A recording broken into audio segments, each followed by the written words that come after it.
Joining us now, the mayor of Montvale, New Jersey, Mike Caselli. Thank you so much, Mr. Mayor, for being with us. What have you been seeing out there? So for the last 2-3 weeks, we've been seeing the same thing. Small drones. They are around the schools, around the reservoir, around the streets. We are on track to Teterboro Airport, so we do see small planes, and yes, they do mistake them for a drone, but when they hover and they go up and down, these are not planes. As recent as last night during the Christmas lighting ceremony, there were 2 drones, and then the third one came, and they were in sync, as if someone has a computer program to fly them, and they were right on top of us. So what do you want to happen? Do you think they should be shot down? I mean, that might be dangerous, but someone should know. We went to a briefing with the state police and with the director of Homeland Security 2 days ago, and they told us to share this information, which is really nothing. They said these are car-sized drones that stay in the air for about 6 hours. They don't emit any frequency, so they can't catch it, but they don't know where it is leaving from and where it is landing at, which is really, really scary. And there's a genuine fear in at least my community that when they are on top of the reservoir that we drink from, I don't know if they're dropping anything there. They are surveying, they're taking pictures. All that is unknown, and that's what's really frustrating. You say they can't be tracked. Why can they not be tracked? So that's the briefing that we got from the state police superintendent. They don't emit any frequency. I have a small drone. So they're not picked up on a radar, is what you're saying?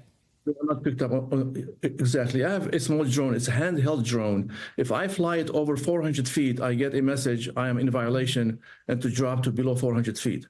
At 400 feet, it's about the size of a penny for my eyesight. These are the size of a small dining room table, small car, at least.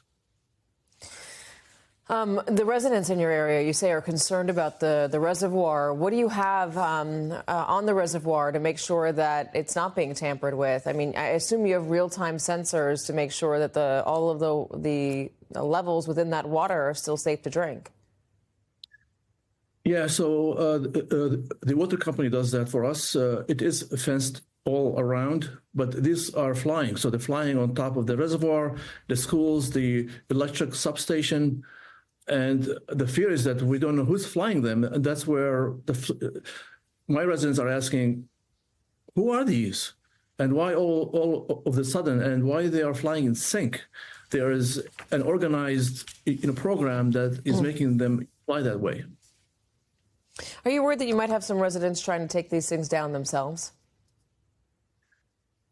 I think if they come down to an eye level, I see someone throwing a rock at it, but I don't think we'll use anything more dangerous. One of the questions I have is, if it were a foreign adversary, and again, there's no evidence so far suggesting or pointing to that, there's been no intelligence release that we can say says that's the case. If they were for nefarious purposes, why would they be lit up like that? I mean, if you were flying a drone and you were trying to do surveillance on another country to gather intelligence, I mean, I don't know that I would put on a bunch of blinking lights, especially if it was the middle of the night. You'd want to not only not be picked up by radar, but not be picked up by the human eye.